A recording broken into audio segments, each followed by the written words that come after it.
I think we're in the whipsaw economy here. Just a month ago, sentiment was incredibly negative. On this show, we were predicting for the year that we were looking at the Fed funds rate going from 4.5% to say 5.5%, 250-point increases.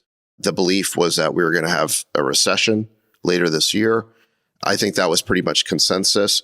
And now, 3 weeks later, you had a situation in which we got a couple of really good inflation reports.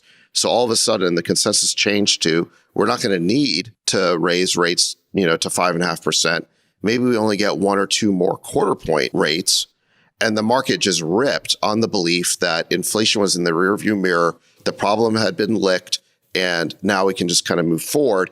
And the Fed seemed to confirm that just yesterday with a quarter point rate increase. And now today, we have this wild jobs report with over 500,000 new jobs. The expectation was only 100,000.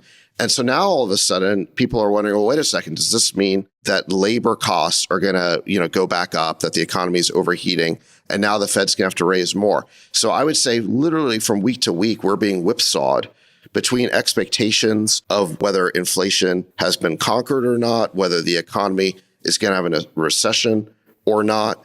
And I think probably where we're sitting at this moment is you'd have to say that the risks of inflation returning are slightly higher, but the risks of a recession are slightly lower because with this kind of jobs report, better chance of having a soft landing here.